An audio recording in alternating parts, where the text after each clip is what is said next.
상쾌한 아침 원주에서 출발합니다.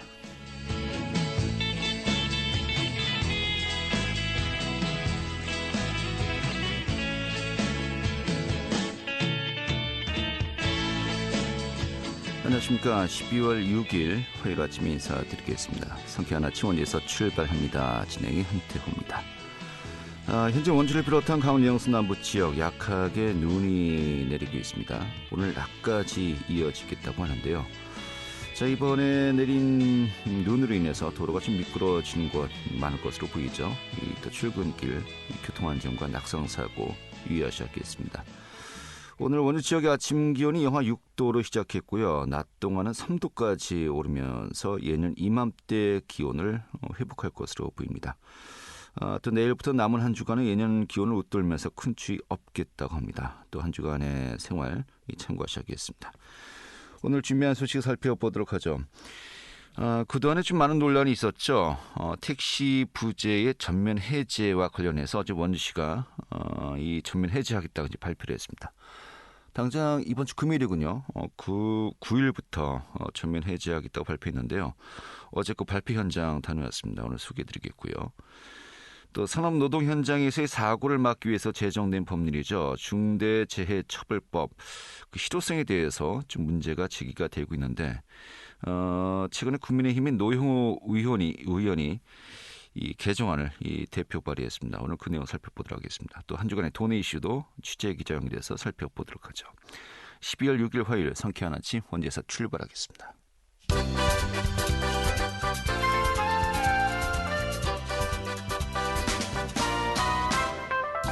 오늘의 뉴스입니다.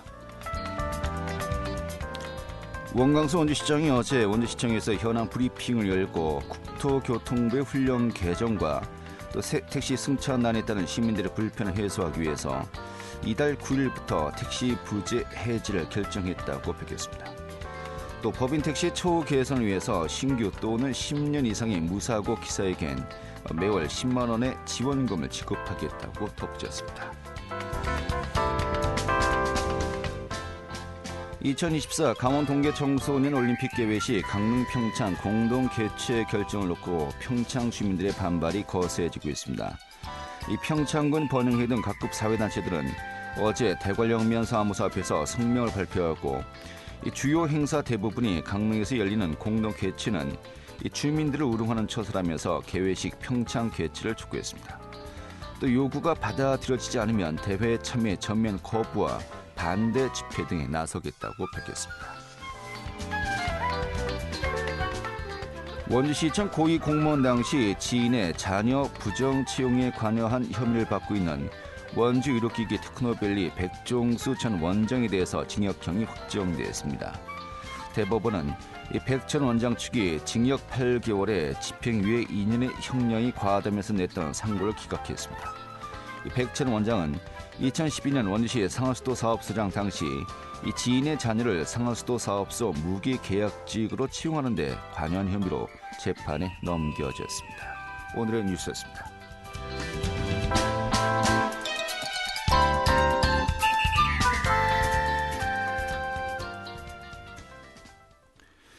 네, 원주시가 택시 3부제 해제를 결정했습니다. 이 49년 만이라고 하죠. 오늘 금요일 9일부터 본격 시행되는데요.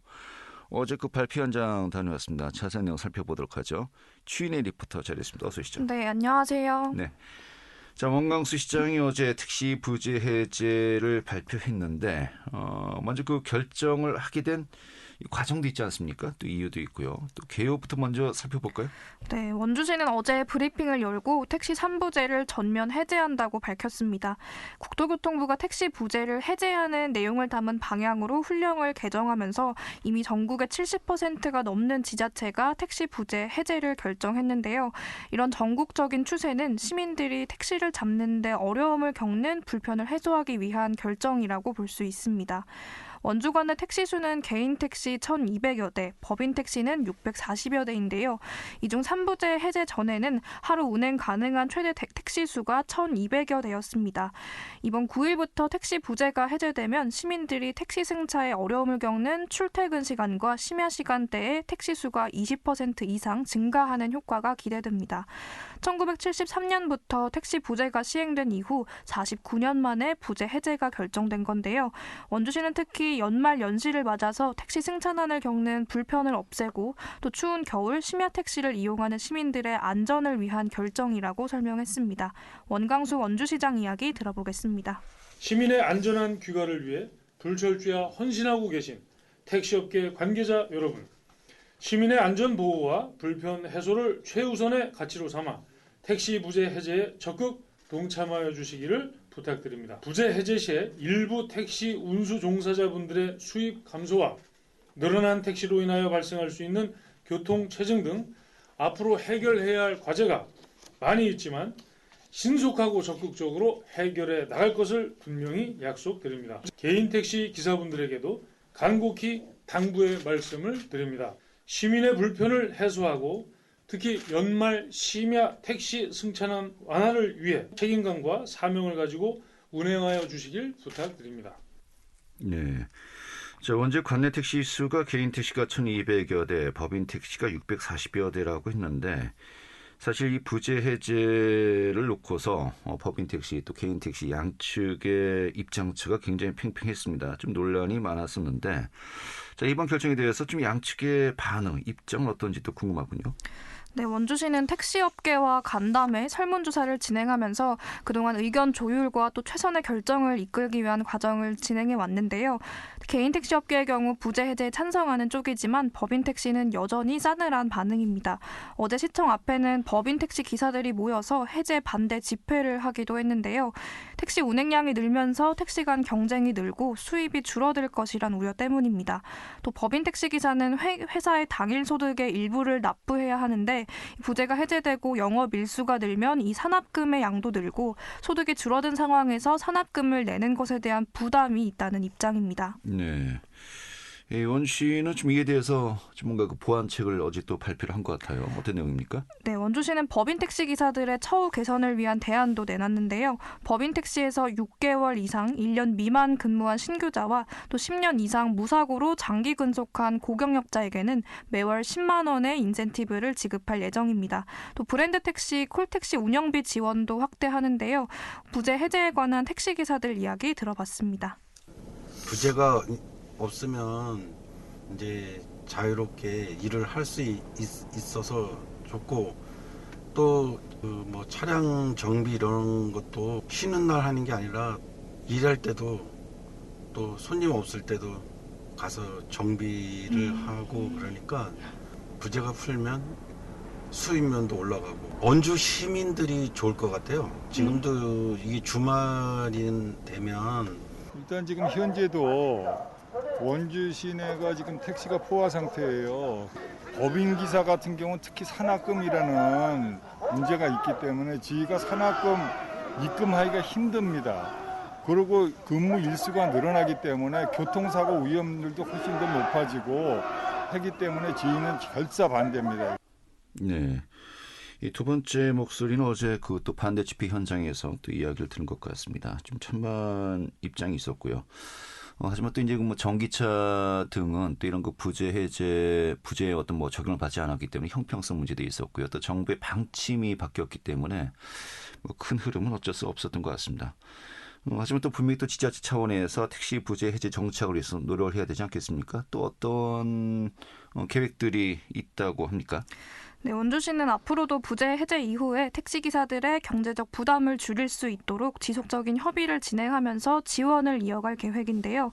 무엇보다 부재 해제가 실질적인 효과를 거두기 위해서는 개인 택시기사들의 동참이 중요하다고 강조했습니다. 출퇴근 시간대와 심야에 적극적인 운행을 당부했고요. 또 부재 해제 이후 발생하는 불편 사항에 대한 대책을 적극적으로 이어간다고 하니까요. 함께 지켜보면 좋겠습니다. 네. 자, 9일, 금요일부터 시행되니까 이제 며칠 남지 않았네요. 이 택시 부재 해제로 출퇴근 시간대 또 심야 시간대 시민들의 불편 좀 해소되는 것이 제일 큰 목적이니까 좀 이 부분 손가락 거두기를 기대하겠고요. 또 이제 택시 업계의 어떤 갈등도 좀 완화될 수 있도록 좀 지자체 적극적인 또 지원책, 보완책도 필요할 것 같습니다. 네, 오늘 이렇게 정리하죠. 잘 들었습니다. 네, 감사합니다. 네, 주인의 리포트였습니다.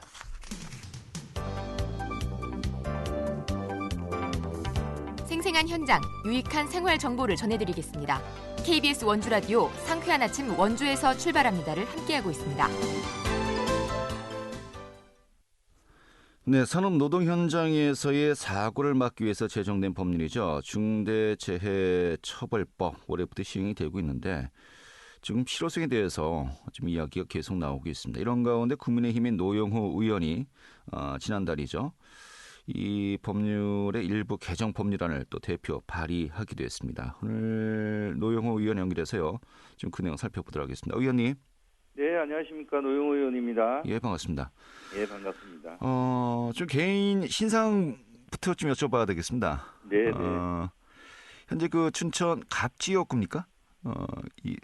저는 지금은 비례대표 의원입니다. 비례인데 예. 이제 그 당협위원장이 또 이번에 지원을 하셨지 않습니까? 예. 갑인가요, 우린가요? 앞두고 있습니다. 갑입니다. 네. 갑이죠. 주민은 잘 되고 계십니까? 네? 주민은 잘 되고 계십니까? 잘 되고 있습니다. 네. 이 당협위원장 그 선임은 언제쯤 마무리가 되는 겁니까? 뭐 저 같은 경우는 내일 면접을 보고요. 예. 아마 빠르면 이달 말 아니면 1월 초쯤에 좀 결정이 되지 않을까 예상하고 있습니다. 알겠습니다. 네네. 아까 말씀하셨다시피 지금 비례대표입니다마는 김진태 현 지사가 이제 나간 공석 아니겠습니까? 네. 또 지역구 의원을 목표로 또 열심히 뛰고 계시다라는 정도로 네, 제가 이제 감사합니다. 듣겠고요.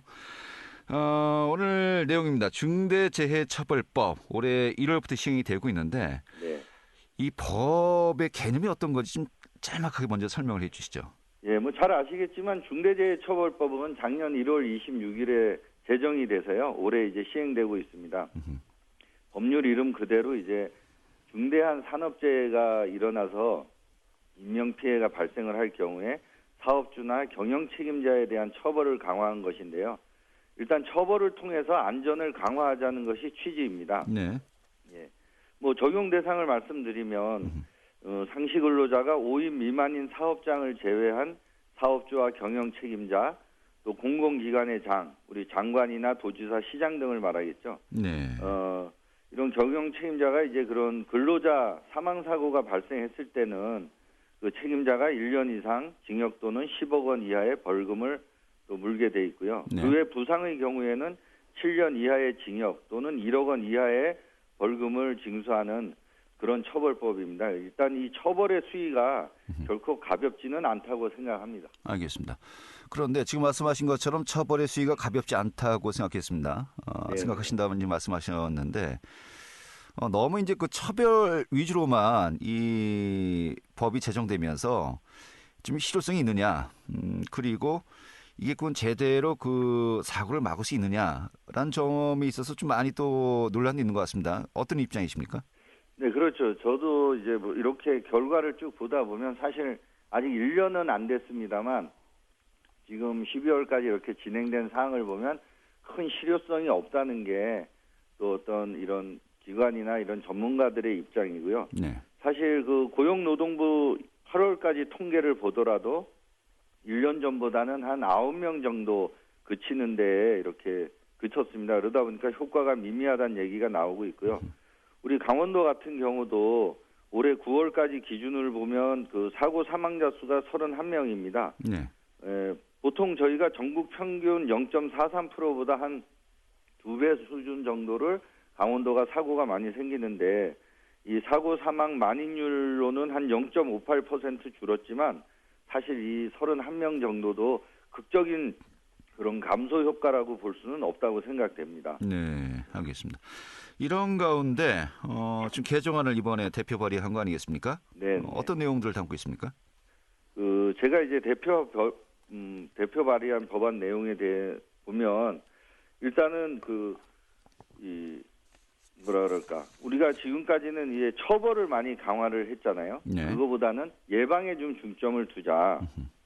사실은 우리가 이제 지난 9, 10월을 보더라도 대전 아울렛 화재나 또 SPL 끼임 사고, 안성 물류창고 붕괴 사고 등이 연이어 발생을 했는데 네. 사실 이 50인 미만 소기업과 중소기업장의 그런 사업장의 사망 사고는 매년 증가세입니다.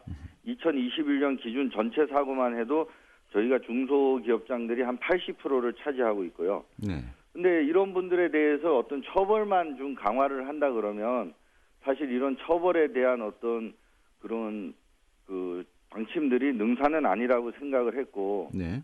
일단 사망사고 등을 줄이려면은 어떤 안전장치라든가 안전 시스템 등을 먼저 도입을 해서 예방을 해야 되지 않겠습니까? 네. 근데 이런 장치들이 또 사실은 또 고가이기도 합니다. 물론 저가도 있지만 이런 부분에 대해서 우리가 좀 정부가 직접적으로 지원을 해주자 이런 내용의 법안이고요. 네. 이 법안을 또 발의하고 나서는 또 많은 중소기업이나 안전협회 등에서 또 필요한 법이라고 응원도 또 해주셨습니다. 네.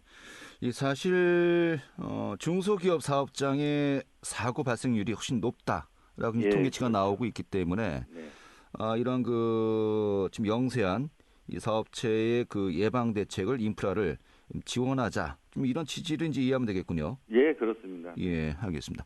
자, 그런데 너무 그 처벌 위주로 이 사업주에게만 좀 지나친 부담을 주는 것이 아니냐라고 또 이제 이야기를 하셨습니다만은 네. 또 현실적인 그 면을 봤을 때 뭐 건설 현장을 비롯해서요 하청, 재하청, 또 재재하청 뭐 사실 이렇게 계속해서 단계별로 나뉘어지기 때문에 이 정작 사고가 났을 때 그 책임의 주체가 누구인가 이게 항상 좀 논란이 있지 않았습니까?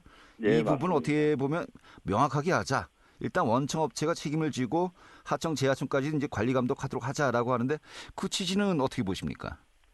예, 물론 이제 원청에서도 저희가 이제 그 책임을 져야겠죠. 근데 네. 일단 포괄적으로 말씀을 드리면 이 중대재해법 시행에 대해서는 앞으로 보완할 점이 많이 있습니다. 네. 그리고 말씀하셨지만 우리나라 같은 경우는 제조 건설업 비중도 높고 또 이 하도급이 또 관행이 된 이중화 구조 상태 아니겠습니까? 네. 예, 건설 같은 경우는 50.4%, 제조업은 약 22% 정도가 그 중대재해 발생을 하고 있습니다. 거의 한 73% 정도를 차지하고 있는데요. 여기에 우리가 안전 취약계층, 고령자나 외국인까지 또 증가함에 따라서 이 사업장의 안전 보건 여건은 더욱 악화된다고 볼 수가 있습니다. 네. 그래서 말씀하신 것처럼 우리가 이런 데 처벌만을 중점을 둔 중대재해법으로는 이런 취약한 지역의 그 안전을 우리가 답보하기가 어렵고요.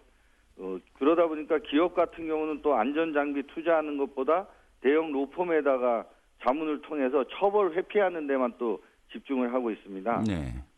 그래서 이제 우리가 중소기업장 같은 경우는 자기규율 예방 체계를 좀 확립하고자 해서 기업 스스로 중대재해를 예방할 수 있도록 유도를 하고 있는데요. 네. 그러다 보니까 이제 여기에 대해서는 좀 더 기준이라든가 어떤 대상 이런 것들이 더 명확해져야 된다고 저는 보고 있고, 그다음에 이제 이런 또 중소기업들의 그 자율 예방 체제를 마련을 하다 보면 그게 또 오히려 규제가 될 수도 있지 않겠습니까? 네. 그래서 이거를 보완해가는 과정에서는 그런 규제들이 옥상옥이 되지 않도록 아마 그 기준이나 대상에서부터 좀 더 세심하게 그렇게 더 살펴가야 되지 않을까 생각합니다. 알겠습니다. 네. 근데 그 법률안이 통과되기 위해서는 첫 번째 의견차가 여야 간에 좀 없어야 되고요. 네, 또 이제 합의가 이루어질 수 있도록 좀 서로가 좀 기본이 돼야 되는데 좀 여야 간에 의견차가 있는 사안이에요.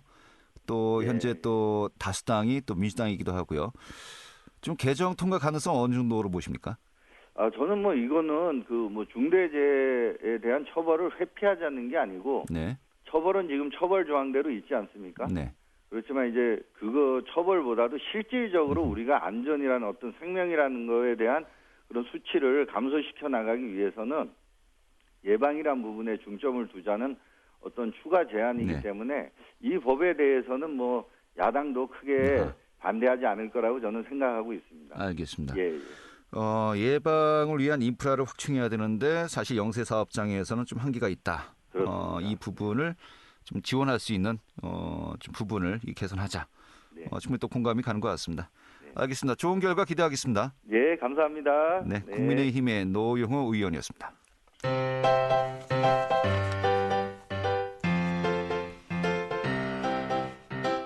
KBS 원주방송국이 유튜브 다시 듣기 서비스를 실시합니다.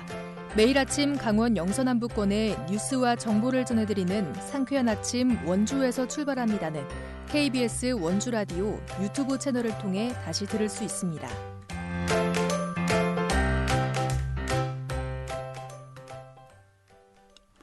네, 지금 시각이 8시 51분이고요. KBS 원주방송국의 상쾌한 아침 원주에서 출발합니다. 함께하고 계십니다. 이 도내 이슈 살펴보도록 하겠습니다. 강원일보의 권순창 기자 연결하죠. 여보세요? 네, 안녕하세요. 네, 반갑습니다. 강원도의 첫 번째 국립묘지가 조성될 것으로 보입니다. 횡성인데 올해 1월에 강원도와 국가보훈처가 MOU를 체결했었고요. 좀 가시화되고 있는 것 같군요. 좀 전반적인 내용부터 설명해 주시죠. 네, 2028년까지 횡성군 공급면 덕총리에 강원 지역 첫 국립묘지인 강원권 국립호국원이 조성됩니다. 국가보훈처는 횡성 양구 영월군이 접수한 강원권 국립호국원 유치 희망지 7곳을 대상으로 평가를 진행한 결과 횡성군 공급면 덕총리를 강원권 국립호국원 조성부지로 최종 선정 발표했습니다. 국가보훈처는 지난해 강원도로부터 호국원 조성을 위한 7개 후보지를 제안받아 올해 입지 타당성 등에 대한 연구 용역을 실시했습니다. 객관적이고 공정한 평가를 위해 부지 선정 평가단을 구성, 최종 선정 평가회를 실시했습니다. 부지 선정 평가단은 건축, 토목, 교통, 환경 등 각 분야별 외부 전문가 등 11명으로 구성됐으며 타당성 연구 용역 평가 결과를 반영한 사전 평가와 법적, 사회적, 경제적, 지리적 요건을 종합 검토했습니다. 네. 이 국립호국원 그러면 좀 약간 생소하고요. 이 국민묘지가 좀 더 익숙하게 다가오는 것 같습니다만은 이 강원권의 국립호국원 규모는 어떻게 좀 계획되어 있습니까? 네, 강원권 국립호국원은 2028년까지 총 사업비 433억 원을 투입, 2만 기 규모로 조성될 예정입니다. 특히 국립묘지를 단순히 고인을 기리고 추모하는 공간만이 아니라 역사를 기억하며 체험하는 공간, 자연과 더불어 휴식하는 공간으로의 역할을 할 수 있도록 친환경적으로 조성할 계획입니다. 현재 국립묘지는 서울과 대전 현충원, 괴산, 영천, 임실, 이천, 산청, 제주호국원, 민주묘지 3곳, 신안선열공원을 포함해 총 12곳을 운영 중입니다. 국립묘지가 조성되면 안장자의 유족뿐만 아니라 학생, 시민 등 방문객이 증가하고 자라나는 세대에게 안보교육 및 나라사랑 체험회장으로 활용하고 업무 관련 종사자 채용 및 시설공사 등으로 지역경제 활성화에 기여 효과도 있을 것으로 기대됩니다. 박문식 국가보훈처장은 강원권 국립묘지는 7번째로 조성하는 국립호국원으로 강원권과 인근 지역에 거주하는 안장 대상자분들께 최고의 여유를 갖춰 안전 편의를 제공할 수 있을 것으로 기대된다고 말했습니다. 김진태 강원도지사는 안전 대상자 대부분이 고령인 점을 고려해 반드시 2028년에 개원될 수 있도록 토지 보상, 진입도로 등 기반시설 인허가 절차 등의 적극적인 행정 지원을 아끼지 않겠다고 밝혔습니다. 네, 이 국립호국원이 단지 완성이 되면은 이 지역에선 이제 횡성에선요 좀 어떤 기대를 좀 할 수 있을까요? 네, 조성이 확정된 덕총리 예정지는 중앙고속도로 횡성 나들목, 영동고속도로 새말 나들목, 원주 IC 등에서 5에서 30분 거리에 위치하고 KTX 횡성역, 원주공항 등에서도 쉽게 찾을 수 있는 곳으로 접근성이 뛰어나다는 평가를 받고 있습니다. 횡성군은 앞으로 의병활동 위령비, 3.1 만세운동 기념비, 각종 6.25 전적비, 4.1 만세운동 기념공원 등 애국 애족 자원들과 호국원을 연계해 정신적 문화적 자산으로 육성해 나간다는 방침입니다. 특히 호국원 조성으로 접근망 구축에 따른 공급면 일대 사회 간접자본 개선과 지역 인지도 급상승 등 가시적인 성과도 기대됩니다. 또 타 지역 원거리 안장에 대한 불편을 해소해 도내 보훈 가족의 자긍심을 높이는 계기가 될 것으로 보입니다. 김명기 횡성군수는 전담 TF팀을 구성해 주민 여론을 충분히 수렴하고 사업을 통한 지역의 혜택이 극대화되도록 국가보훈처와 협력하겠다고 강조했습니다. 한편 횡성은 독립을 위해 일제에 항거했던 만세운동이 도내에서 가장 먼저 일어나 전국으로 번지는 계기를 만들었고 6.25 전쟁 때는 자유민주주의 수호를 위해 국군은 물론 네덜란드군 등 유엔군들이 치열한 전투를 치른 애국의 고장입니다. 네, 알겠습니다. 자, 한 가지 소식만 더 살펴보도록 하죠.